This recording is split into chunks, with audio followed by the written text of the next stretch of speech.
Yo, welcome to the show. We've got more week one content for you. Get ready, and let me go live here on IG so my IG people know where to find me. Now, those of you that know, my IG account is like frozen or whatever on IG. Hopefully that comes back. So I'm going live on my personal, live on YouTube, doing start bench advice. Start bench week one. Hit me with some questions in the YouTube chat. Let's get to it. Okay. What do you got for me? Right here on your screen, what's up, Zachary? We have great starts for week one. Now, pretty obvious you start Lamar if you own him, but I wanted to mention that this defense, Cleveland, will be hampered in week one. So Lamar is going to have a field day in week one. If you own, this is more, I think, to talk about other players. So if you're contemplating not starting Ingram, or you're contemplating not starting Hollywood Brown for whatever reason, that is a mistake. That is a big mistake. So make sure you don't perform that mistake. You too, IG. Robinson is a fantastic start against the Colts. They're going to feed him a ton of work according to all the reports that I'm reading. So if for any reason James Robinson is available, the Jacksonville Jaguars running back, make sure you grab him. He's been anointed the starter. When Leonard Fournette was sent packing, it was everybody running for Armstead. YouTube or Instagram, I'm live on Smitty1.com. Smitty1.com. So get on over there, and you can watch me from here too. I'll probably stream it the whole show, but I wanted you to know that I'm live at Smitty1.com. IG. Start Robinson. Tell me if you've got a Robinson dilemma, and we'll throw it on the screen. AJ Green Umberger wants to know. AJ Green is he's a start. He's like a great flex play this week until we see that he's not. I think we can give him the benefit of the doubt. They say he's 100%. So I'd roll with him. Christian McCaffrey and Clyde Edwards-Helaire Bender. You wonderful man. You have yourself a duo that is going to be tough to beat in 2020. Freaking love it. Marvin Jones or Metcalf. Anything can happen any given Sunday, but Metcalf's a wide receiver one in the making to me. Marvin Jones could post big numbers, but he's not a wide receiver one in the making. So easy call for me, Metcalf. What's up, Mike? Mike in the house. Gallup, says Nick. I don't know what that is about. Aiden, dang, Smitty, 3 hours last night and back already. That's how I roll, man. I pride myself on being as hardworking as anybody in the industry. Not because I want to claim that, but because that's how I'm made. That's my genetic makeup, and it also helps you guys. My goal is to help you guys. I want to give you as much content as possible. I'm going to kill Golladay, says W. Yeah. So as you can see on the screen, so great starts, Lamar versus Cleveland, and obvious, but it opens the door to other conversations like Hollywood Brown should not be benched no matter what. He's going up against a beat-up Cleveland defense. James Robinson versus the Colts is going to get all the work. Fantastic play in week one. He could be a low-end running back 2 this week. If you're hurting and you picked up James Robinson, that might be the thing that makes your team win at all. Like, a lot of times these guys emerge during week 1, 2, and 3. James Robinson is, I believe, that Lindsey pick where Philip Lindsay emerged in one people leagues. That might have been the pickup of the year already before week 1 even kicked off. Wow. You rock, says Bender. Thank you, Bender, my man. Taylor or Judy, you gotta. I was gonna say you gotta go Taylor, but then I in the middle of it, I'm like, I think Judy's gonna have a day. Cortland Sutton banged up. I think Judy could have a day. In PPR, I might go Judy for 1 week until we find out what the hell is going on. Hawkinson or Hayden Hurst, I'm going Hawkinson all day long. You guys know how much I love Hawk. I think Hawk could be the next George Kittle, and Hayden Hurst is getting so much love based on potential expected volume. Hayden Hurst did not have the greatest year last year. I don't know where everybody's coming up with Hayden Hurst is the next big breakout. There's not a lot of evidence whatsoever to support that by his play.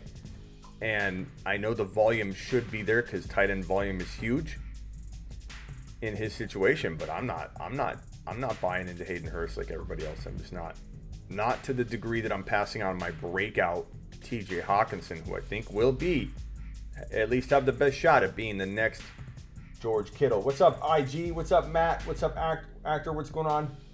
Brian? I'm live on YouTube, Smitty1.com. Okay, bench Evans. Yeah, I mean, as you can see, well, for now, until we know, but Evans is very doubtful, so expect to be without Evans. Look, this happens. No one can see it coming. He was not dealing with anything when we were drafting him. Golladay was not dealing with much at all when we drafted him. Golladay and Evans, two of my top 5 to 7 wide receivers for 2020, are out. Nothing you can do about that. You can't prevent it. Evans is always very, very good about getting on the field, even if he is banged up here and there. Galladay's, I think you would never have expected Golladay 2, 3, 4 weeks ago to be out week 1. But Galladay's doubtful. Evans is doubtful. Rookie Mims is out. Debo is ruled out, which is smart, I believe. And Miles Sanders is questionable.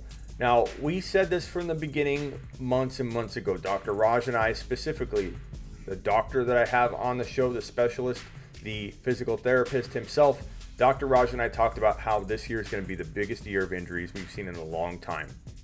And that's going to include a lot of the players I've been talking up, guys. It's going to include players I'm not talking up. It's going to include players that I am talking up. We can't get ahead of ourselves and be like, oh, well, Golladay and Evans were a waste of picks. I would never draft them going back. We're drafting. For those of you that don't know, we still have a couple spots left in the league that I'm drafting Saturday, the Followers League. No entry fee. 24 teams are involved. We have 2 or 3 spots left. To get a spot, you got to be a YouTube exclusive member or a Patreon exclusive member. Go to patreon.com/thefantasyfootballshow or go here on YouTube. You're watching on YouTube. Go to the top and click the join button and become an exclusive member. Cancel anytime. It's $10 a month. You get direct access to me via a Zoom link that I send out 1 hour before kickoff, and it's a private, intimate setting where we go over start, bench advice, trade stuff, one-on-one on a Zoom video call. You can turn your camera off or face the wall or show your cat or come on the screen. We will probably broadcast that live later, maybe not in week 1, and then I go live right after that call for about a half hour so that I can take care of the rest of my people. So 1 hour before kickoff, private call with you fine exclusive members, and we have 2 or 3 spots. So the first 2 or 3 people today, right now, that sign up for that YouTube exclusive membership will get in that league. My point being, if we draft Saturday, I wouldn't be surprised if Evans and Golladay fall extremely far. And I don't blame people because you're not going to get week 1 production out of them. But it's going to be interesting to see where people slot a player that's out 1 week. Maybe Evans comes back and he's fine all year. Maybe Golladay comes back and he's fine all year. I don't think we can assume too much when they were questionable, potentially going to play. They're going to rule them out. COVID has screwed up so much about everything we know, about everything that the players know, to be consistent, to get practice in, taking hits. The soft tissue injuries are going to be through the roof. Nutrition's probably been so off point all off season long. It won't shock me if we have some of the craziest things we've ever seen. We might have people struggling with cramping during the season that we've never seen before. A lot of hamstring injuries, a lot of groin muscle pulls, calf tears, calf pulls. ACL tears can happen at random, but they can also be a cause or an effect of a player's like thigh strength not being where it should be, players' knees not being where they need to be, being banged up already, compensating with a quad injury or a hamstring injury or a calf tear or whatever, and that compensation makes them have that weird cut that tears their ACL. Don't buy into this that ACL is different than the soft tissue stuff. This is going to be a year of the injury. This is going to be the worst fantasy football injury plague season we're probably ever going to face or have ever faced. And we're just going to have to understand that. We're going to have to develop our depth. We're going to have to get the James Robinsons, as you see right here, one of the better starts of the week of the lower end guys that you put at your running back 2 or 3, your flex spot. James Robinson could be a league winner. Another couple guys that could be league winners, Antonio Gibson, if you trade for him on the cheap. There are a lot of players. Let me plug my phone in so it doesn't die. There are a lot of players. Sorry, my internet was cutting in and out for a second. Super chats. I'm sorry, I missed a couple super chats. Zachary with a super chat. Thank you, Zachary. Zachary says, PPR trade Mostert and Lockett for AJ Brown. Absolutely, I would do that. I shouldn't say absolutely. I mean, Mostert could be good, man. Mostert could be good, Zach. I'm still saying do it. That's a tough one, though. It's a tough one. Super chat by DB. DB says, Smitty, stream Minshew, Goff, Carr, or Bridgewater. God, that's tough. I'm going to go with Minshew myself. Let me see something here. Let me just look at some matchups because, believe it or not, Smitty has to sometimes look one up because I can't memorize everything. Can't memorize all of your Instagram and YouTube names and your lineups, your rosters, all the matchups. Jacksonville, I believe. I think Minshew is going to be the play here. Carr could have a good game against Carolina, though. This is tough. This is a tough question. Bridgewater. I'm rolling with Minshew. I just think Minshew could have that game. Thank you for the super chat, DB. You are the man. You are the man, DB. And thank you, Zachary, as well. Feel free to super chat and keep the lights on. Bench Evans, again, Nick, you kind of have to at this point until we find out anything further. Austin, Smitty, should I actively try to trade Galladay? Hammies linger. Depends on what you can get, but I'm not going to trade away Galladay. I'm probably going to be the one buying Galladay. So if I can buy Galladay on the cheap, I'll be calling you up, Austin. Invite me into your league. Now, if you could get a good deal, I'd trade anybody, except for maybe Clyde. I'd trade just about anybody except for maybe Clyde. Robinson or Gibson. I'm going Robinson, man. I wouldn't have said that a week ago, but I'm going Robinson. Robinson sounds like he's going to get a bunch of work. Thanks, Smitty, in the clutch. Robinson is on waivers in 2 QB league. Do I drop a QB? Jones, Locke, Allen are my running backs. I dropped Trubisky for, let's see. I probably dropped Trubisky because waiver QBs are Minshew and Haskins. I mean, I'd probably try to find a way to get Minshew as well. But, waiver, Trubisky's on waivers. Give me your bottom 2 or 3 players that you can drop, Alex. But definitely get Robinson. Get him now. James Devlin. James Devlin finally made the screen, even though he's spamming. James, I grabbed one of your 3 comments in a row. Stat line prediction for Miles Sanders and Kenyon Drake. Miles Sanders, 0. That's my stat prediction, James. Kenyon Drake, 115 total yards and 1 touchdown and 3 receptions. That's my stat line total for Kenyon Drake. Chew on it. I didn't say 100 yards rushing. I said 15 total. Smitty, do I trade away Tyreek for DJ Moore, Gallup, Boyd, Diggs? Don't trade Tyreek. Don't trade Tyreek.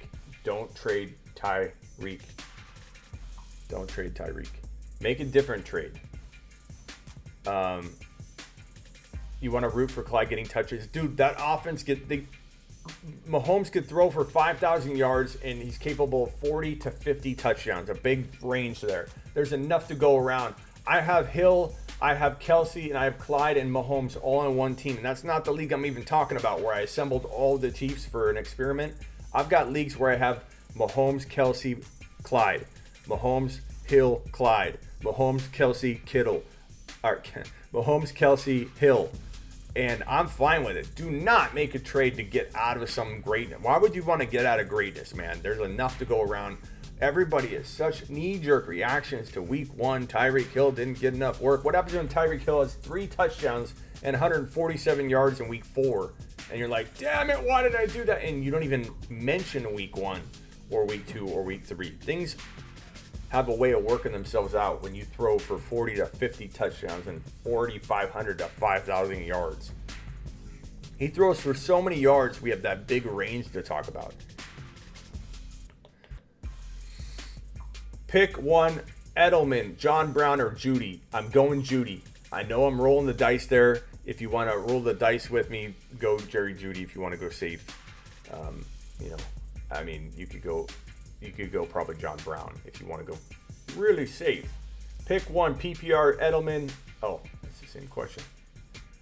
What did I do here? Here we go. DJ Moore or AJ Brown. Give me AJ Brown. I like both. Find a way to get both in your lineup. Make a trade. Don't put yourself in that predicament every week. But AJ Brown cannot be benched. I cannot bench AJ Brown. The answer is no. The answer is almost take a lap.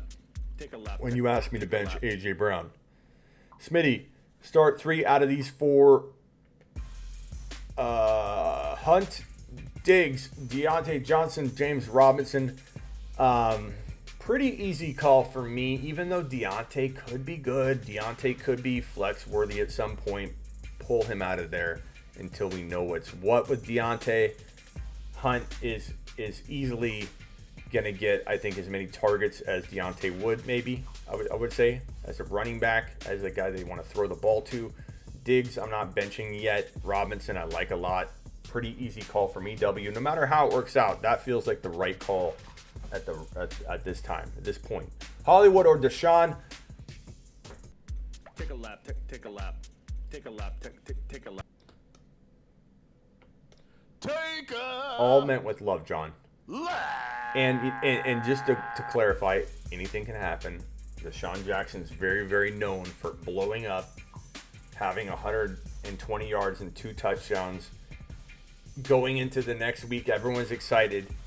And then he goes to the supermarket, he pulls his quad, and he gets hurt, not even on the field, just in the middle of the week, and then he's on IR, and then he's out for the year. Like, that's what could happen at any moment with Deshaun. I get it. You're running the risk of Deshaun Jackson, the old man that's still super quick, and you're gonna, miss out on production he could have.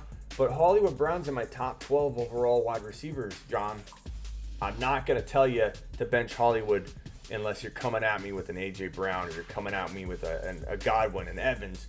You're coming at me. I'd probably tell you to start Hollywood Brown over players that are probably reckless for me to do, for me to say.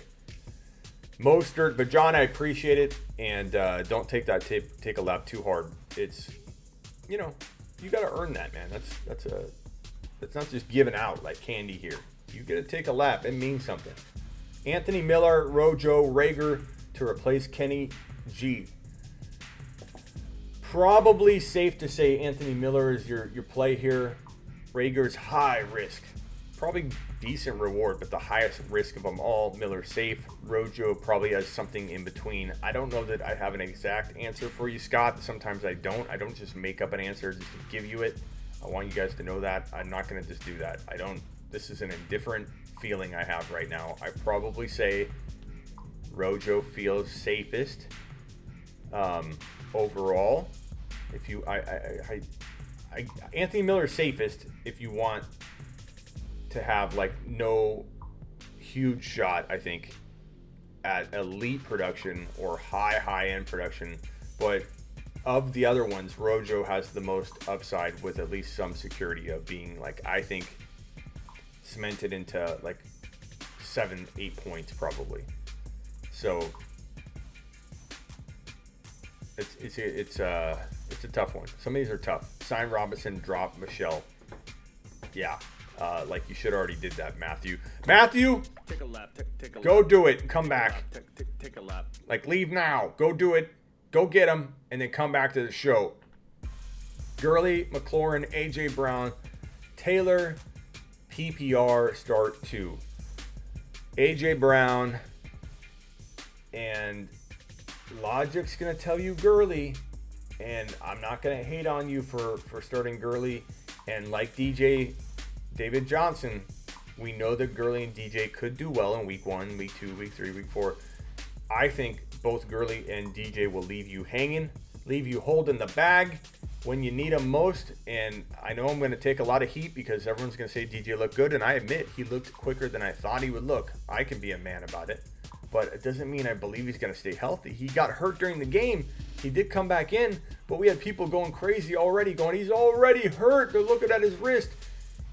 There's something about his style of play. David Johnson gets hung up, and it's almost like he just gets hung up and pelted, because he tries to, he moves. He's not super, he's kind of shifty. He's very quick and shifty in how he makes his cuts, but he's like a Lev Bell in his patience kind of, and he gets in positions where he gets hung up by one player, and he just takes hit after hit, and I feel like half of it is just he's injury prone. The other half of it, he's had a lot of work over his career, even though he's still semi young. Like, he's not the oldest running back in the league. And then he has a style of play that opens the door to injury. There's like 3 different avenues here that concern me to make me want to sell high on David Johnson. So am I saying, Sergio, that David Johnson can't continue to do well for 4, 5, 6 weeks? No. Like DJ, that's the thing, is I told everybody DJ could have a big week 1. Then you look to trade him. I can't tell you how many people have come out of the woodwork saying, Smitty, you were wrong about David Johnson. He did good in week 1. Like, have you been listening at all? Have you been listening? Not you, Sergio.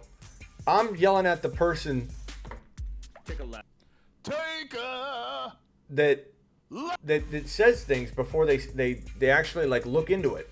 I told you David Johnson could have a big week 1, but you gotta sell high if the price is right. What's up, Wolf in the house? Dante Pettis scores 2 TDs in week 1. You can take that to the bank, says Wolf.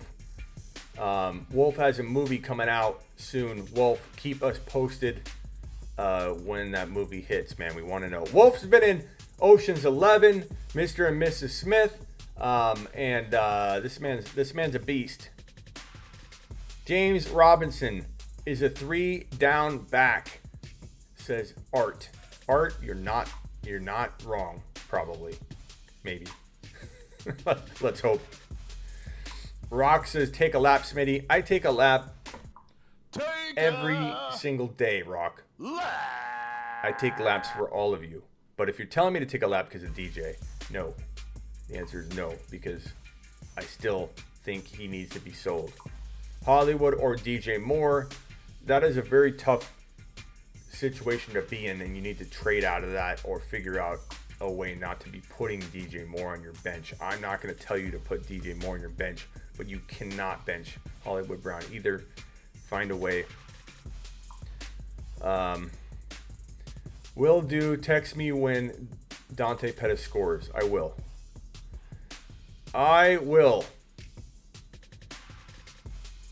What are your top 5 QBs after Mahomes and Lamar? I'm going to say, I'm gonna give you something bold. Should I be bold here? So the clear answer is Mahomes, Lamar. Then it's Kyler, Brady, Kyler for me. I really think Brady's top 4. Then it's Russell Wilson, Watson, Dak kind of in that mix. And then there's the drop off. Like, you could say Breeze might be at the tail end of that, hanging on by a thread. But it's Breeze, it's Rodgers, it's Daniel Jones, it's Josh Allen, it's Matt Ryan, it's Newton. And I could have Ryan at 13, or I could have Ryan at 8. And if I have Ryan at 13, but he's $1 away from Daniel Jones, Josh Allen, Cam Newton, Aaron Rodgers, you get people who are like, how in the hell could you rank Matt Ryan at 13? You know he does good every other year, Smitty. This is that year. Last year was bad. This is like clockwork. He's going to do, this is science, bro. Science. Matt Ryan will deliver every other year. I look at my dollar values. I have the 8 to like 13 quarterbacks within $1 or all tied. It's a blender. It's a blender. But if I had to be like, if I had to throw a surprise out there, A-Rod could finish in the 5 to 8 range instead of in the 10 to 12 where he's being drafted. Breeze could do the same thing. My surprise really comes in a big form in Tom Brady, and people have him at 7, 8, 9. I have him at 4 or 3. So my bold predictions really in a big name player that's being overlooked in Tom Brady. Gallup or Terry, I'm not benching Scary Terry. I love Gallup. Gallup, if let's say Cooper went down or CeeDee Lamb went down, Gallup could outscore anybody on that team on the year. He's that good, but I'm not banking on it, and I'm certainly not putting Scary Terry on any bench that I have. People sleeping on Stafford. I hear that a lot, and I don't blame you. Now, no one's talked about this down below, the risky plays. And I might put more names down here while we're on the show. But I really think that Chris Carson is one of the bigger risks heading into 2020. Something I got crapped on for months. And now, what do you know? What do you know? What do you know? Little news report came out today. Let me read this. Said news report. Let me screenshot it actually and put it on the screen. Let me snap this SOB. Grab it. We're doing it live. We're doing it live. Pete Carroll hinted at using the, let me get my quotes in the screen here, the hot hand approach between Chris Carson and Carlos Hyde. Carson handled 19.3 carries per game on 72% of Seattle's offensive snaps last year, but that workload seems in doubt. With a 25-year-old coming off hip surgery, it's still possible Carson becomes a hot hand. So I understand what a lot of you Carson believers are going to say about this one. Actually, I don't know. I don't know what your support is for him being a top 3 overall drafted player for you, a third rounder. Because Carson was climbing into the 3rd and 4th round. 3rd round was where I really worried for anybody. And it's just not a good situation. I think even the rookie could get in the mix for some carries, but Hyde is a threat. Hyde's coming off a 1,000-yard season. Hyde will never have the hot hand. Joe, Hyde's coming off a 1,000-yard year. Carson fumbles the ball away like mad. And if Carson fumbles the ball twice in a row and Hyde is proven to him, and that's the other thing. People assume, like, what's funny about fantasy football? Juju Train says that Carson gets no respect. Well, he's not getting respect by the coach, so it's hard to give him respect in fantasy football. But what's funny about fantasy football is a lot of people will respond from a perspective of a fan from the sideline, what he's done for us fantasy-wise, how good he looked last year. No one's even factoring in at all, fantasy football people, at all, what has been going on behind the scenes, how Carson's looked in practice, how much they like Hyde, how well Hyde's been picking up the offense. No one's even thinking about that stuff or talking about it. So behind closed doors, we don't know what has transpired to make them potentially want to go in the hot hand direction. Everybody assumes that there isn't something going on behind closed doors. I'm going to assume that this report, and Pete Carroll is the one that said hot hand approach. It's not a beat writer just talking about it. This is coming out of the coach's mouth. Hot hand is not a good term that you like to hear for a running back. Every year that we come into the season, we question, at least I do, is he going to be the workhorse? Will he stay healthy? And will he not fumble the ball away? Health, fumbles, Hyde. A lot of reasons to be concerned when you have multiple. What do? We avoid. What do? We sell high. I don't know if you can even sell high anymore because this report will scare everybody. Go try and sell Carson for a 4th or 5th round player that you wanted to draft. Go try and get A.J. Brown for Carson. I dare you. If you took Carson in 3-4 round range, it's going to be hard to get rid of him at that value. I bet you a lot of James Robinson owners would be like, I don't want any part of that Chris Carson business. I'm rolling with James, baby.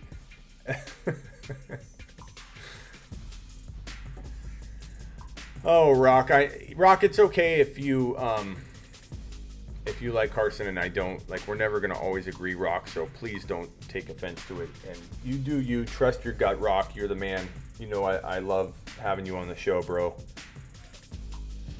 So don't take offense to it at all. Thoughts on Todd Gurley, Smitty? I'm staying away from Gurley. Let's get in the positive direction. Let's stop talking about the negative stuff. It always ends up going south. People get so offended, and I want everybody in the show to feel a lot of love and camaraderie.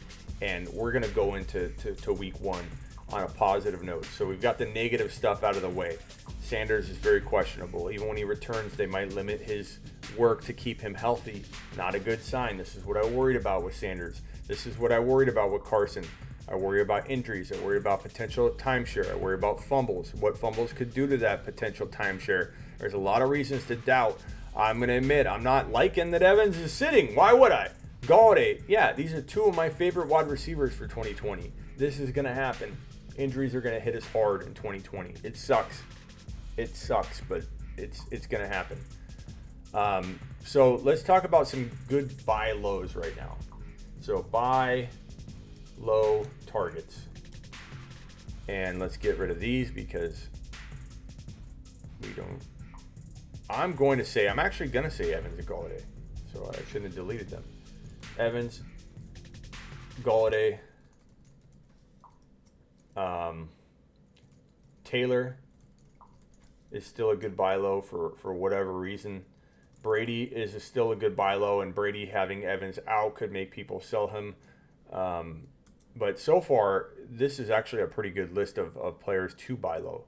So let me throw that on the screen right now. So if you're in a league and you want to buy some big name players, buy these guys on the cheap. Let me go through another list here. Where are my rankings at? Okay. I think, yeah,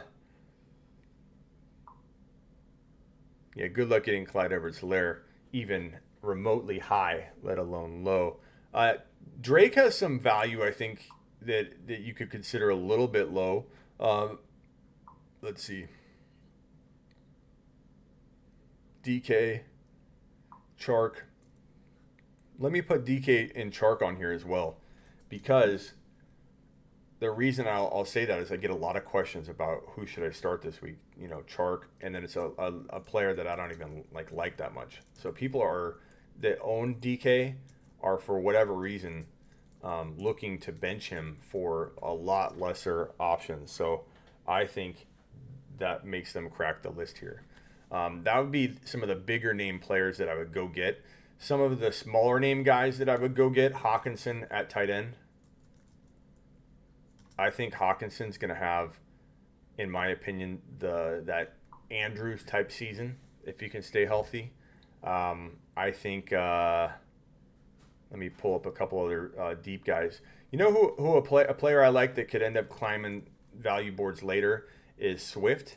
I think Swift is going to start off kind of worrisome for people. I think Jerry Jeudy is going to gain value. I think Lamb is going to gain value, so that's redraft even. I'm still okay with buying these guys in redraft. These are deep guys, though, deep calls. Zach Moss, I'm going to put in the middle because he's not a deep guy. He's not a big name guy either, but Zach Moss is going to potentially be, I think, one of the bigger steals in fantasy football as we head into weeks 3, 4, 5, 6, somewhere in that range. Zach Moss, if you own him right now, wait. Do not sell him low or even at medium value. Zach Moss is a player that could be a huge trade chip for you later. You either ride him out as your running back 2 and you love every bit of it, or he turns into a value chip, a trade chip, a player you can then trade for a late second round equivalent type player when push comes to shove. In hindsight, that type of value. Moss could gain that kind of momentum as the season unfolds. Um, I think people are doubting. Trying to look down the list. J.K. in redraft, I think is definitely also. I wouldn't put him on the list with the guys like Hawkinson, but I think J.K. Dobbins. So Dobbins, I think.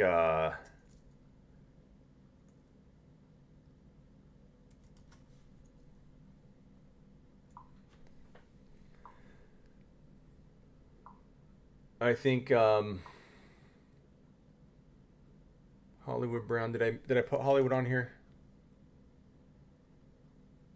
Galladay, Evans, Hollywood, because people are asking me should I start Hollywood, and then they're giving me names of players that I would never even consider starting over Hollywood. So he's got to be on this like medium or this mid-range list. So my deeper guys, I think Swift could be one of the more exciting ones later on in the year because everybody's so bummed about how now he's in a sharing situation. Everybody and their mother told me that I was crazy to doubt him entering his rookie year in that Lions environment.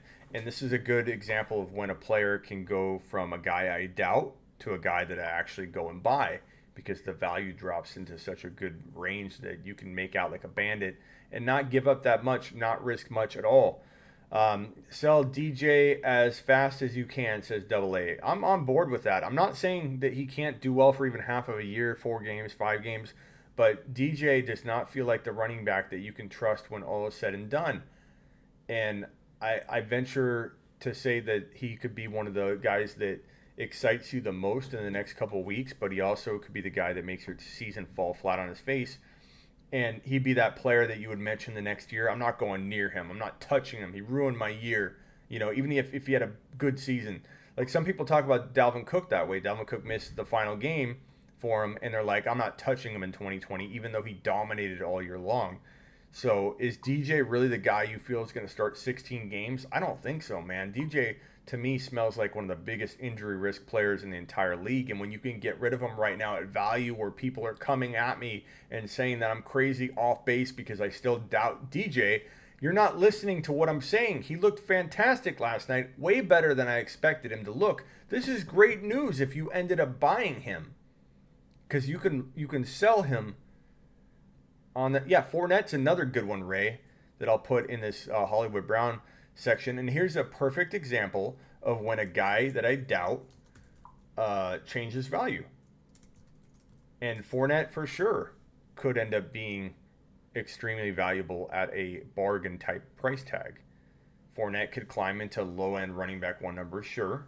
I do feel like he's very, very, very, very, very, very risky, but depending on where you buy him, that risk might not even exist. If you're buying him at third and fourth round equivalent value, if you're to look back on the draft and try and equate your player to a value range, if you're buying him at third round value, you're way overpaying for a guy that even though he has a better situation than he did weeks ago, and he's on he's coming up again, you're still looking at all the red flags that made him a bad teammate and cut and the team wanting to write him off, and he doesn't listen. He has trouble with authority. Now, could Tom Brady solve all that? Could the Bucs coaching staff solve all that? They could, and that's why Fournette is attractive at a certain value. But you cannot go trading for him at third round value because you get excited about it.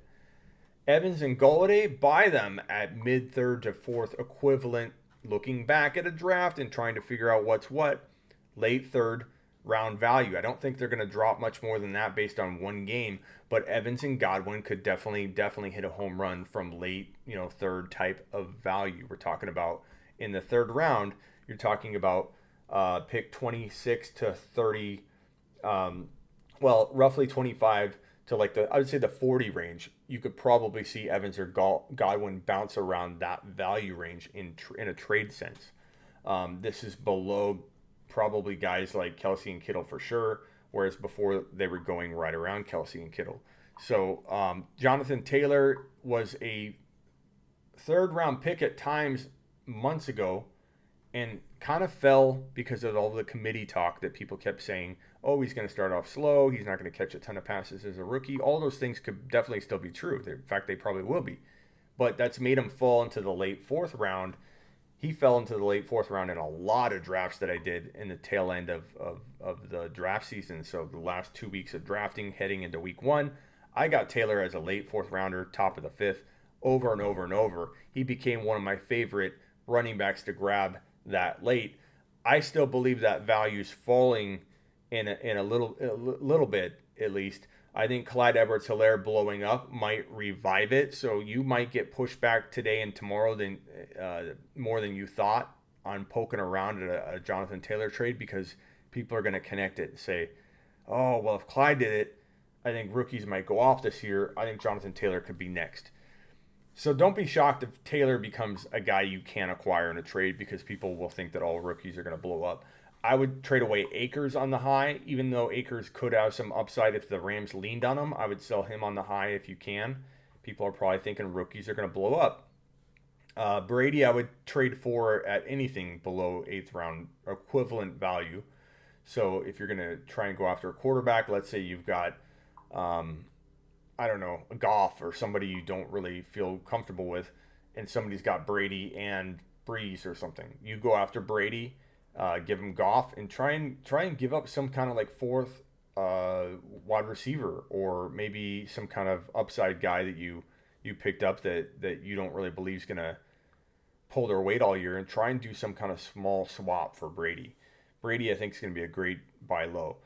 Metcalf is a wide receiver one in the making, and for whatever reason, people have let him fall on their boards for the last month and a half. Like, Metcalf used to go in the late fourth round, and it was like, damn, I wanted to get him a lot later. He still has upside to over-deliver at fourth round type value, but you didn't have to pay that. When you were heading into the final month of drafting, DK was falling into round 5. If you drafted in a novice league, he was falling into round 6. DK Metcalf has top 15 to 20 overall potential with the touchdowns he could pull in alone. He could be a 12 TD guy pretty easily in that offense. So if DK Metcalf can deliver top 15, top 20 overall value, you getting him at equivalent high 5th round value, looking at that type of value for your team, if you could equate that, that's a steal. Same exact thing I said for DK, apply that to Chark. DJ Chark and Metcalf are two of my favorite wide receivers in that 4, 5, 6 round range, probably 5th to 6th round range, that can break out and be low-end wide receiver ones. Everything I just said about DK Metcalf and Chark, you can pretty much apply it to Hollywood Brown. I think Hollywood Brown, Chark, Metcalf, all three have potential wide receiver one ability, and they're all a big focal point of their offense. Chark is the number one in his offense. He has good rapport with Minshew. This will be a very, very, very good thing all year long. Consistent production out of Chark. He could be a really consistent guy, I think, in 2020. He's going to take a big step forward.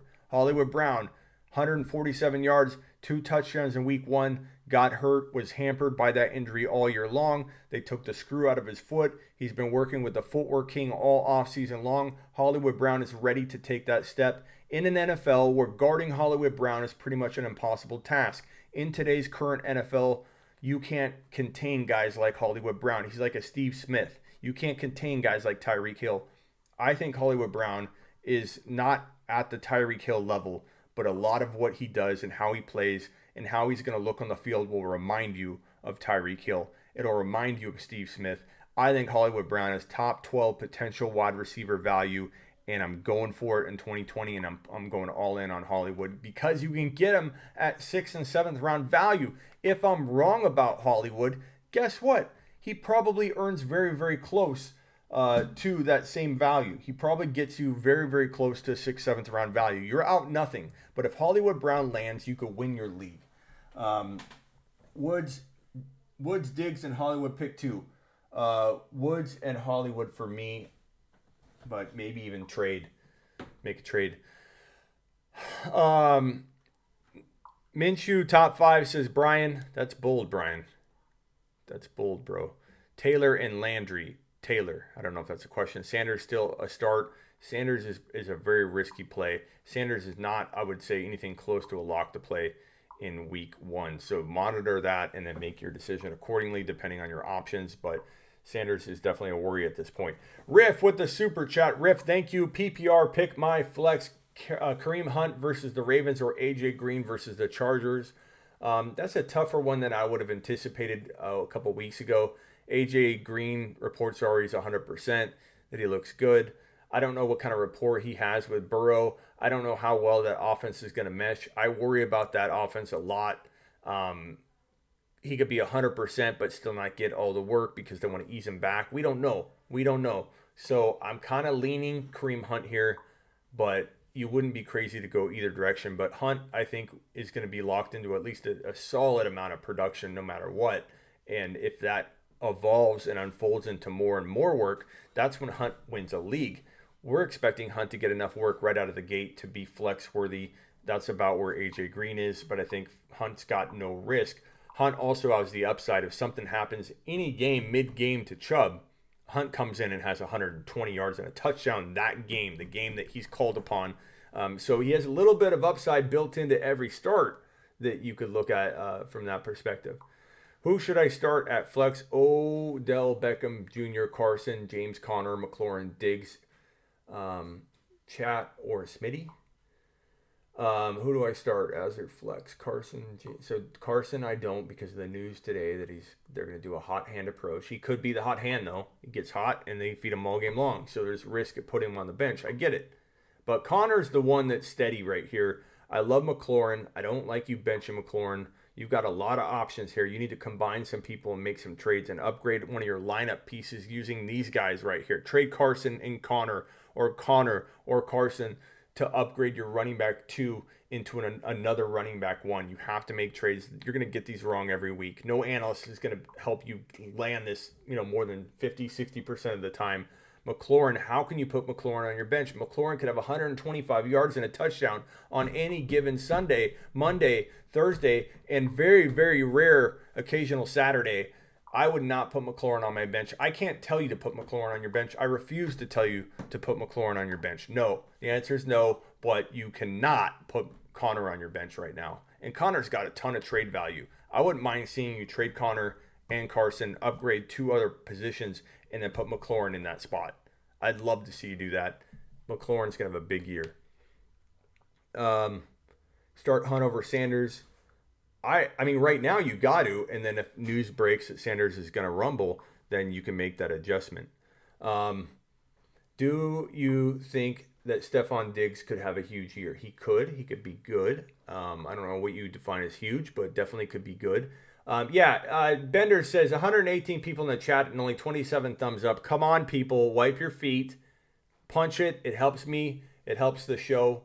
It helps YouTube know to send people to the channel. And when the show grows, more content gets produced. If you guys have noticed, I've gone live a lot, and that's because of the response that I'm getting. It helps me create more content. So can't thank you guys enough for all that you do, and definitely punch the thumbs up. Anytime you come in, even if you come in for just 5 minutes and you're going to check back, hit the thumbs up. Do it immediately. That way YouTube knows to crank this show out to more people. The bigger we get, the more content I can create, and the more props and products and different features I can offer on the show, which is why behind me I'm building the studio here, and it's all because of help from you guys that can make things like that happen. So AJ Brown, Hollywood Brown, I'm going AJ Brown, but I find a way to get both in my lineup. Jacob, I don't know how you got in that position, but you are in a good position to make a trade, young man. Good position to make a trade. But you might struggle with that lineup call each week until you do. Cooper Kupp or T.Y. Hilton, you got to go Cooper Kupp in my opinion, but T.Y. might have something to say about that. Not out of the question. Bender says, give Smitty his due. Thank you, Bender.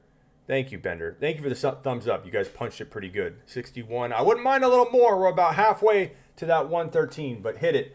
I have Diggs as my wide receiver 2, so I mean like really good wide receiver 2 numbers. Says Young. What are your thoughts on Jonnu Smith as a second passing option in Tennessee? He could be. He could be. He's definitely got breakout potential. I like him. What's up, Ryan? Glad to have you on. Since Galladay is hurt, I'm starting Terry McLaurin and Calvin Ridley. Is that good lineup? Yeah, I mean, from what I know about it, that's a good lineup. I mean, those are two really good wide receivers. I like Ridley. Ridley could be a high-end wide receiver, too, all year with a potential for more. And McLaurin, he's kind of in the same boat. And I know I can't have 15 people in my top 12 wide receivers. I get that. And I understand that sometimes I might put an extra receiver or two into my top 12 because I just can't say no. I can't say no to McLaurin. McLaurin's welcome to come on in. He's got top 12. We'll call him top 12 to 14 upside and give those other guys a little wiggle room. So 12 to 14 is a very, very respectable spot for McLaurin. McLaurin is definitely a guy a year from now people are going to have a much easier time accepting him as a big monster breakout. Dried Ocean says, am I banned on here? No, Dried Ocean. Why would you be banned? I just, so many comments go by, I probably missed it. I don't know if my mods are having to approve your comments. I'm not sure.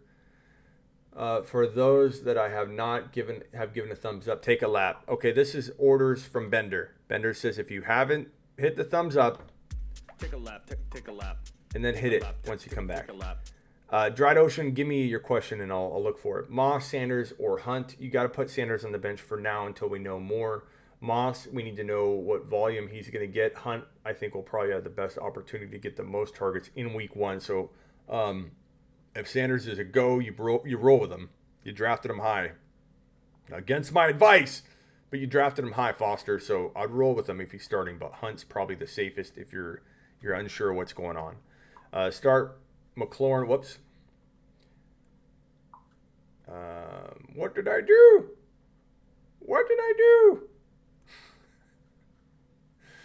That was my IG. What's up, IG? You just made the fantasy football show. Rob, start McLaurin or Gallup. I'm going McLaurin. Not that Gallup can't drop a big game and make that tough week in and week out. He could, but I think injury, he's got to have a door open. I don't think he'll be consistent. He'll be like 140 and a touchdown and then 35 yards, then 40 yards, then 100 yards and a touchdown. He's good. He's going to drop 100 yards and a touchdown on rare occasion. It's going to happen. Gallup is that good. Do not be surprised if Gallup has 70 yards and 2 scores in week one. But it's hard to count on it until we know what's going on. Hey, should I trade McLaurin for Gibson in Dynasty before Gibson blows up? No, because McLaurin's, I think, already there. I think your hope would be that Gibson could turn into a guy as valuable as McLaurin. Gibson's the one that I trade for on the cheap, and I feel like that's not on the cheap. What do I think about Akers? I worry about him because the Rams can't be trusted. I also feel like now that Henderson is back and ready for week one, we don't know what's going to unfold for the Rams running backs in week one. We know that Henderson has more experience than Akers.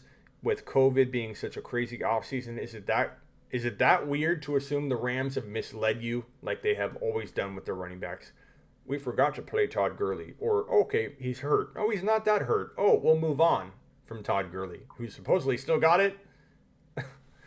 Akers can't be trusted. Akers is a raw talent that has the ability to get better. I get it. He could become really good. He could. But I'm not trusting the Rams. I'm not trusting the Rams at all. I sell Akers high because he seems to have a lot of trade value right now. Peace. Chat again soon. You're the best in the biz. Thank you, Bender. Thank you for pumping the thumbs up. If you're in the room 113 watching, hit the thumbs up, please. Akers could kick a ball good. Akers he runs his head into everyone. Watch the film on him. He's so raw and reckless with his body. He's going to potentially get hurt if he cannot change that. Probably innate instinct of running his head right into players and barrel over them. McLaurin or Chark. I have Chark ranked higher, but that doesn't mean I'm going to tell you 1, 2, 3, 4, 9, 8, 7, 6 that I'm going to bench McLaurin. You need to figure something out, young man. You need to go trade. You need to figure out a way not to have this dilemma on a weekly basis. Thank you for the thumbs up. They've really helped the channel. Can you check my question? Ryan, I absolutely can. Let's see, Ryan, is this the question? I am the favorite by 10 points. My opponent has Evans, so likely out, but I have Galladay, who's also out. Who do you start at flex? Hunt, Gallup. Do I go safety or do I go upside? Gallup is safe. You're up by, your opponent is favored by 10.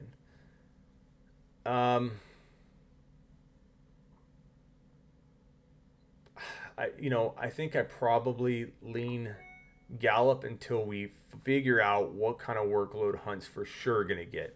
Now, I will say that I love both, and I'm not going to be surprised if we get this wrong 50% of the time until you figure out a trade. So, Ryan, I'm not saying with 100% confidence. I'm 51% Gallup, 49% Hunt. I know that's not what you wanted to hear, but I could lie to you. But I'm not always going to be one side or the other. I'm literally hovering. And tomorrow, if I get asked that question, or Ryan, if you could ask me Sunday morning on the Zoom call, or Saturday night when I go live, which is what, tomorrow night? Damn. Saturday night, ask me that question again. Sunday morning, ask me it again. I might give you a different answer, but it's that close. Gallup is a tad safer, though. But Hunt probably has more upside. McVay said it's a running back by committee. You believe him or you believe in Akers. Riff, you just heard me go on a rant. First of all, thank you for the super chat. I don't believe anything that McVay says. McVay could say it's a running back by committee, and that could mean that it's not. All I know is they have Henderson, who they refuse to use.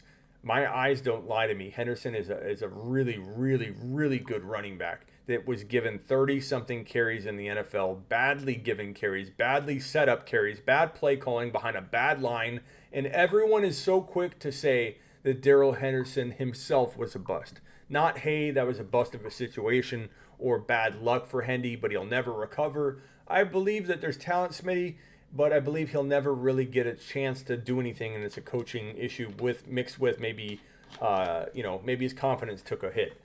No one's saying that. People are coming out and just blindly looking at the numbers and going, I think that Darrell Henderson was a bust. And Smitty, how do you feel about being wrong about Darrell Henderson? Hold on, let me get my megaphone.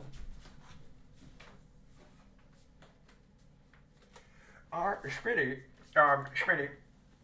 Darrell Henderson busted pretty badly. Do you feel badly about that? Are you losing sleep over Darrell Henderson?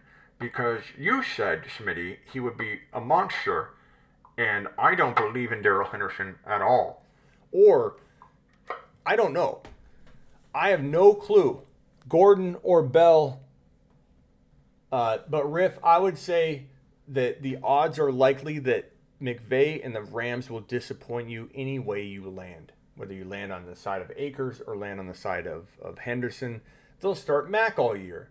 Or if you land on the side of Mack, they won't even run the ball at all. Like, we have no clue what the hell is going to happen in that Rams backfield in 2020. And I'm not going near it. I'm just not. I'd rather take a gamble on something else. Riff, I appreciate your super chat, by the way. Riff, I appreciate everything you do for the Fantasy Football Show, Riff. I super, super appreciate it. Do you read $2 super chats? Because I sent you one. Sorry, Smith. Let me go find it. There it is. I apologize. Yes, of course I read. I read all super chats. I try to read every question I can, but I 100% read my super chats. I just need a reminder because I'm busy playing with megaphones. And sometimes, R. Smith, I will get sidetracked, so I apologize. Just kick me a little bit, nudge me, and I will come back and find it. Renfroe is projected 11.48 half PPR on NFL.com. Why? R. Smith, I wish I knew the answer to that. 11.48. That's pretty impressive. Renfroe, let's pull up news on Renfroe. So I want to make sure I'm not speaking out of turn. And if you want to get in on this league, I don't know if there's any spots left, to be completely honest, because you guys might have scooped them up while I'm on the show. But you can go to my Patreon right there, and it's $10 a month. You get access to my live Zoom call every Sunday morning, 1 hour before kickoff. You get to go live with me on a Zoom call. You can face the phone to the wall or your cat or your dog, turn your camera off, or you could be on the show, whatever you want. But you get that. You also get in this league for as many spots as the spots last. If I get an overwhelming amount of people that want to do another league, I'll create one. But it's a free entry, prizes. Winner gets to potentially co-host a segment with me here on the Fantasy Football Show. I'll make sure it's a fun league with a lot of prizes, maybe some Sleeper U memberships and stuff like that. But definitely. But Renfroe, Riff with the super, the 20 spot super. Riff, I want to put you right here, and you are next. R. Smith, let me look up this right now for you. Renfroe. Let's see if there's big news on Renfroe. Like Renfroe was named the starting quarterback. Because I don't understand this. The Las Vegas Raiders have named Hunter Renfroe the starting quarterback, kicker, and head coach in Week 1. The Raiders listed Brian Edwards and Henry Ruggs as the starting wide receivers on their Week 1 depth chart. Edwards will start outside with Ruggs playing Z. The Raiders have Waller, Hunter Renfroe returning in the slot. It's possible that Edwards falls into the 77% of snaps, while Tyrell Williams.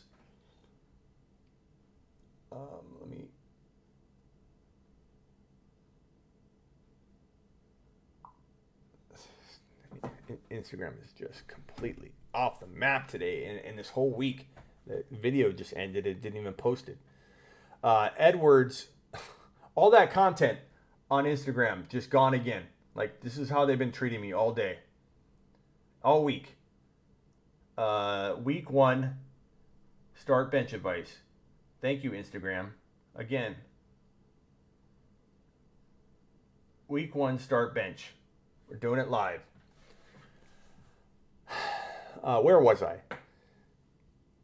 So, I don't know how to really value Renfroe. I don't know where they're getting. Like, there's no news about Renfroe. The last 4 pieces of news on Renfroe are all about Brian Edwards breaking out. So, I don't know where they're getting that. Stay away from Renfroe. Thank you for the super chat, R. Smith. I appreciate you. Stuart with the super chat. Let me put you there, and I'll put Riff super chat here. Thanks for making me a believer in Clyde Edwards-Helaire. Nobody wanted him, so I got him in the late first round in half of my leagues. You are a fantasy whisperer. Thank you. I appreciate it, Riff. I appreciate you, and I appreciate that super chat. You help keep the lights on and are a big reason why there's a studio being built behind this brick wall behind me.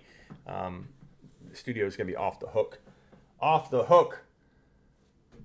And Instagram, get on over to smitty1.com where you can watch this show live. Okay, Stuart, super chat. Just joined. Are there any spots left in Saturdays? Okay, so you just joined. Let me send you that link right now. Where did you join?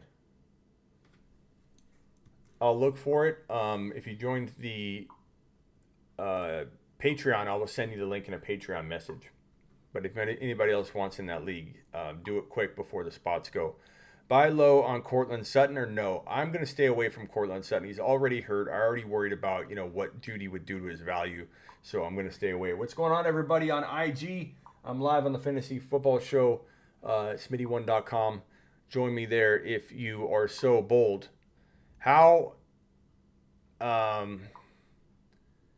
Edwardson, how the hell did I end up on this? I don't know, Edwardson. Do you play fantasy football?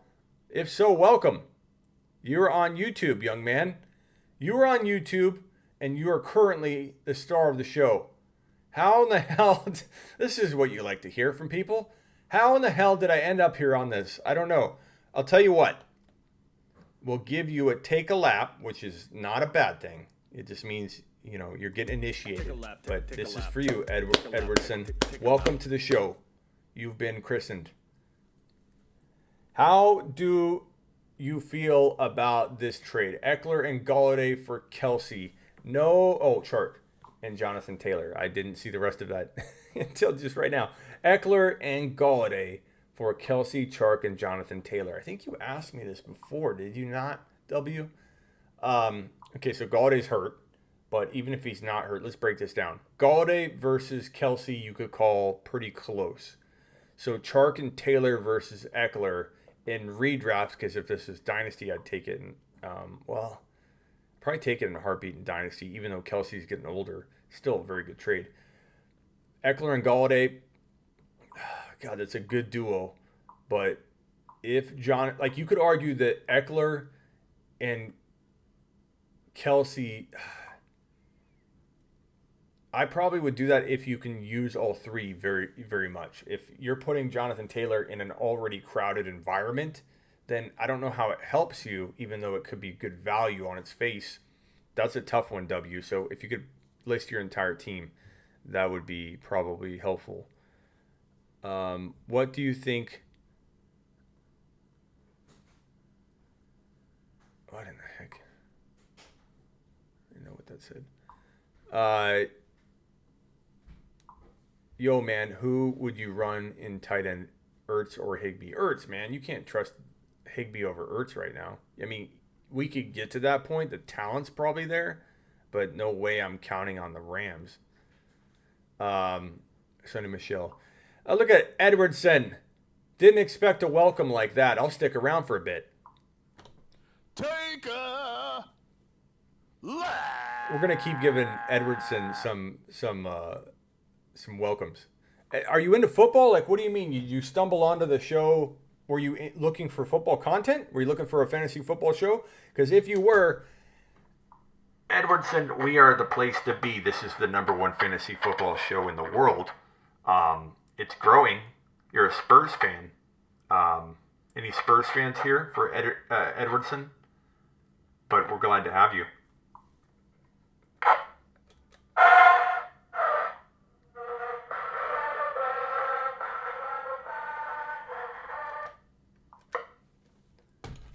Pick up Rager or Michelle, ? Noah says. I don't know that I'm grabbing either unless, Rager is going to be like my last wide receiver. Michelle is going to be my last running back. Depends on who you're dropping. I always need details, Noah. Sure, drop them, pick them up. I don't know. What are we dropping for? Who are we dropping? Scary Terry or DJ Chark? Why are you putting me in this position? I don't know how to answer this question. I personally, that's the wrong question. I could have swore I dragged the right question here. There we go. Master Yoda. Scary Terry is going to be filthy in 2020. Not just scary, filthy. DJ Chark is going to munch all kinds of points in 2020. DJ Chark, I can't even think of a good Chark joke. I would say Chark is going to be top 12. Terry's going to be top 12 to 14. I cannot bench Chark, but you need to make a trade. Place of Kenny G. You've got so much talent there, Yoda. So much talent. You've got to make a trade. No question about it. Half PPR, start one Anthony Miller or Tyler Boyd. Start Tyler Boyd. But anything can freaking happen. Master Yoda.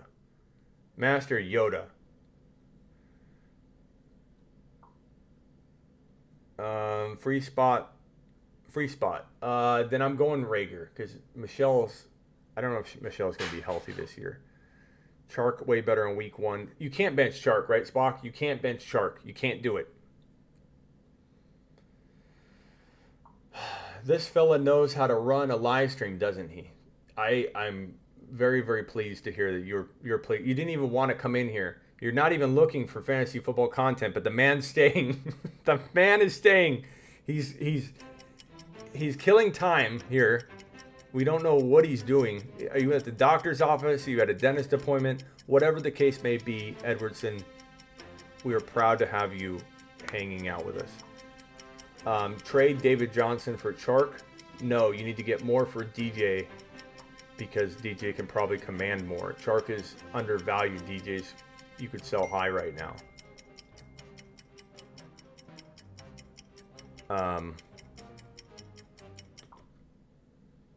Top 5 late round tight ends.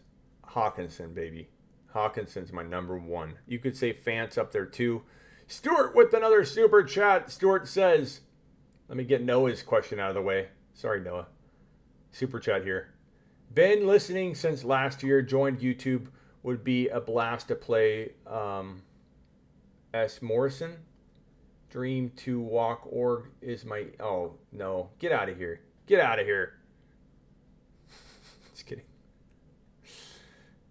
Email for a link if spots available. Wait, what? I'm just kidding, Stuart. I appreciate the super chat. But what is this? I don't know what you're saying here. Play Morrison. Org is my email. Be careful putting your email out here, man. You don't want to get blasted. You don't want to get blasted. Drop Tyreek Hill. Jay, what are you talking about? Smitty is the man. Thank you, Spock. Spock and I don't always agree, but when we do, it's on Clyde Edwards-Helaire. Gordon or Bell this year? I'm going to go with Gordon. Smitty, haven't you seen my question? I've been spamming it like 20 times. Oh, I'm sorry, Dried Ocean. Let me go look. Hold on, Dried. How am I missing it? Maybe it isn't coming through. Hey, mods, are you having to approve Dried Ocean's comments? Let's see. Hold on. It might be there. I'm looking for your avatar. Hit the thumbs up on your way in the door, please. Punch it. I don't see it. Dried Ocean. I don't know what the heck's going on with your comments. I'm looking for it. Post it again real quick below. I'll look for it right now.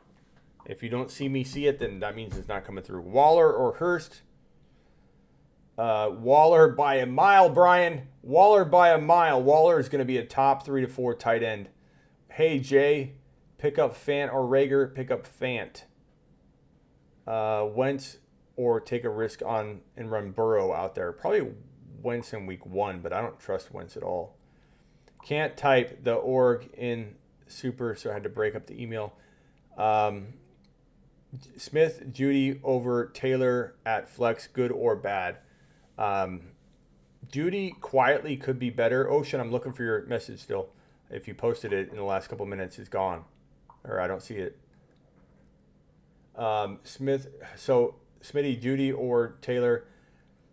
That's not a bad flex at all. Taylor's probably like your safe, or Judy's probably your safer play. Like, I think he's going to have a good game. And he still has a lot of upside to be big as rookie. But it's rookie outing. Taylor's rookie outing. Taylor's a running back. I'd probably go Taylor if you want more bang for your buck. But I would definitely say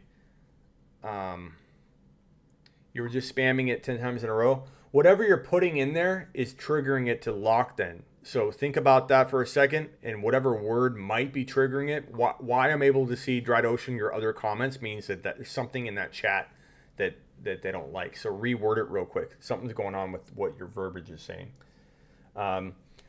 Super chat from Andy. Odell Beckham Jr. or Deshaun Jackson. Go Odell. Don't buy into Deshaun Jackson just yet, guys. I don't know why everyone's so high on Deshaun. I like him, I guess, but Odell's like your 4th rounder. Like Deshaun, you drafted late. Like what's making everybody want to do that?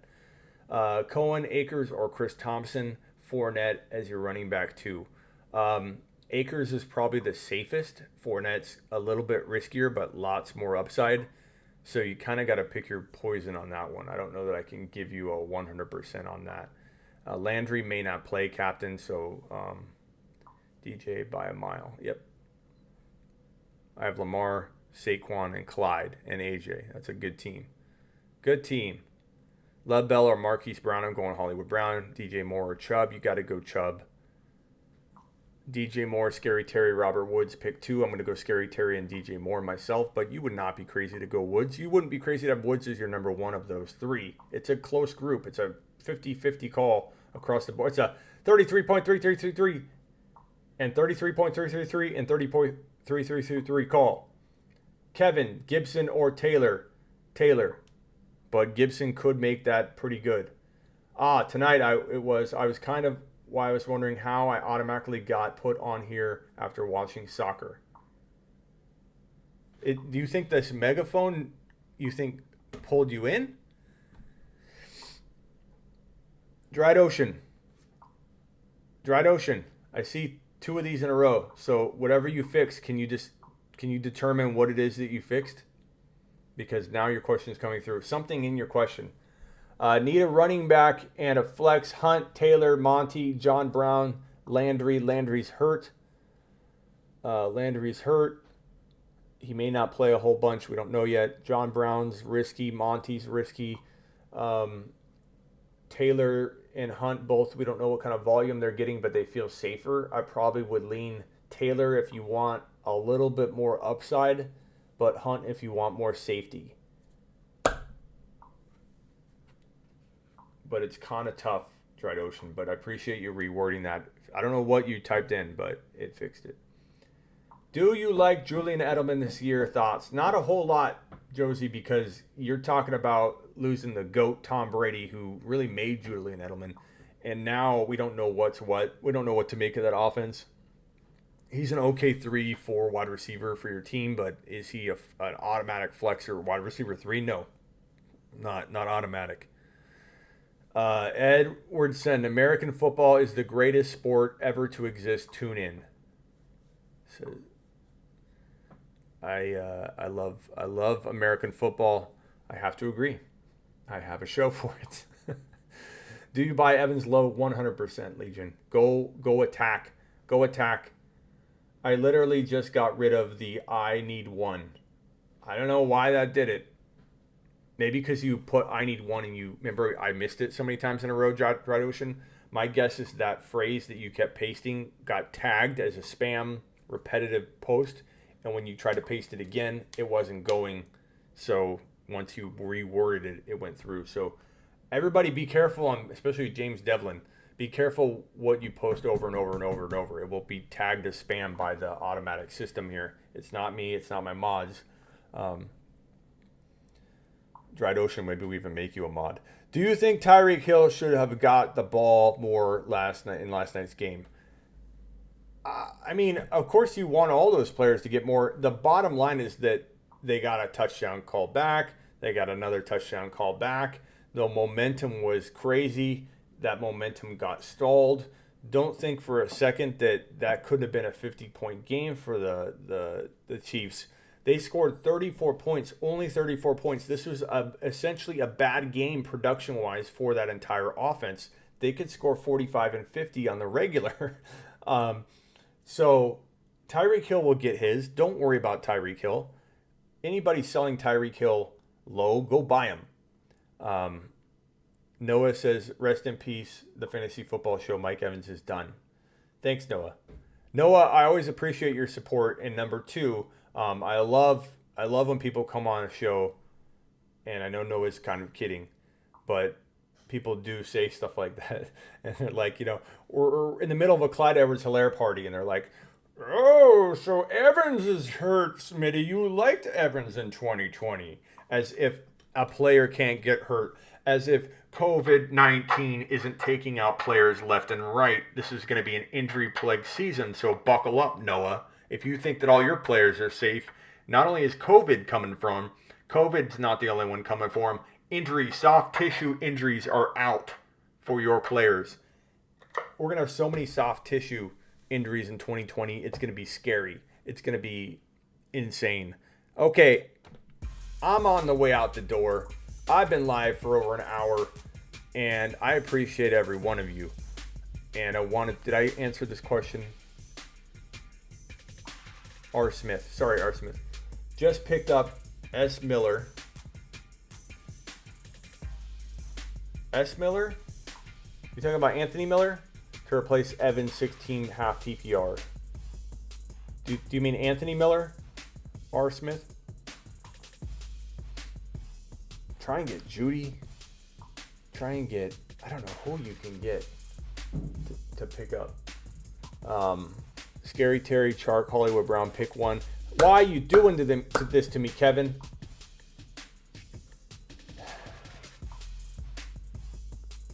Chark. If I have to pick one, Chark. But you've got to make it. I want you to start all three. Buckle up, Noah. Buckle up, Noah. All of our players are at risk, Noah. Not just mine. Not just my predictions. And no, Mike Evans isn't done, Noah. He's out one game, bro. He's out one game, Noah. Last time I said bye, John, I was on for another 2 hours straight. So don't take me leaving so literally. I am trying to get off. Should I trade Gallup and Antonio Gibson for Chark? That's an affirmative. Is it still the Oakland Raiders? It's the Las Vegas Raiders. And that's a new thing. And it's also, get this one, Edwardson, we no longer have the Redskins. They're the Washington football team. The Washington football team. And the Rams have a logo that looks awfully like something I can't say on air. The Rams logo looks pathetic. Edwardson's been out of the game for a little while. We're just catching him up.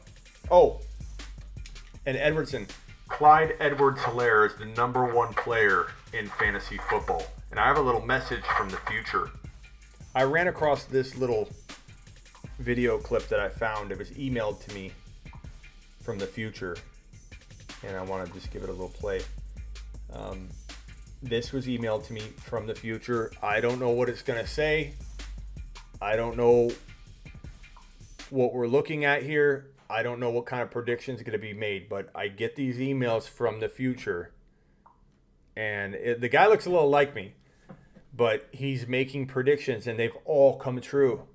He came to me and he said this is what I got sent. And I need to start listening to him. I am from the future. Clyde Edwards-Helaire is still #1 here. Why didn't you listen to me and put money down on him in week 1? I gave you the blueprint. I am from the future. Clyde Edwards-Helaire is still #1 here. Why didn't you listen to me and put money down on him in week 1? I gave you the blueprint. I think we should start listening to this guy. I believe that this future alien is going to start making an appearance on the Friday and Saturday shows, and he's going to tell us what's going on in 2021. And we need to start listening to this guy. What's up, Gramps? Start paying attention to future Smitty. He knows what he's talking about. I'm out of here. I appreciate all of you. Edwardson, you better hit that not only the thumbs up, but hit that subscribe button. We need you to return for future episodes. I appreciate all of you. If I miss a super chat right when I hit end, email me or send me a message on IG. Right now, my IG account, Smitty1com, like Smitty1.com. Smitty1com. That's my other IG account. My The Fantasy Football Show is currently locked. So trying to get that taken care of. But right now, DM me on Smitty1com, Smitty1com, like Smitty1.com. You can also find this show anytime you want by going to Smitty1.com. Other links right here if you need them. Peace out to all of you. I look forward to talking to you tomorrow night on the Saturday night show. And if you want in that league, guys, go to the YouTube channel, hit that subscription. It's $10 a month. You can cancel anytime. You get the Zoom link every Sunday morning where we can talk about your start bench advice trades on the Zoom call. Or you can go to my Patreon, which is patreon.com. Let me see if I still have the link here. Boom! Patreon.com / The Fantasy Football Show. And if you join either one of these, you can get in the league that we're drafting Saturday night, which includes all the Thursday players. You get what you get. If you want to take Clyde Edwards-Helaire #1 overall, he's coming to your roster with almost 140 yards rushing and a touchdown. And that's going to be interesting where Clyde gets drafted in this draft. Appreciate all of you. See you later.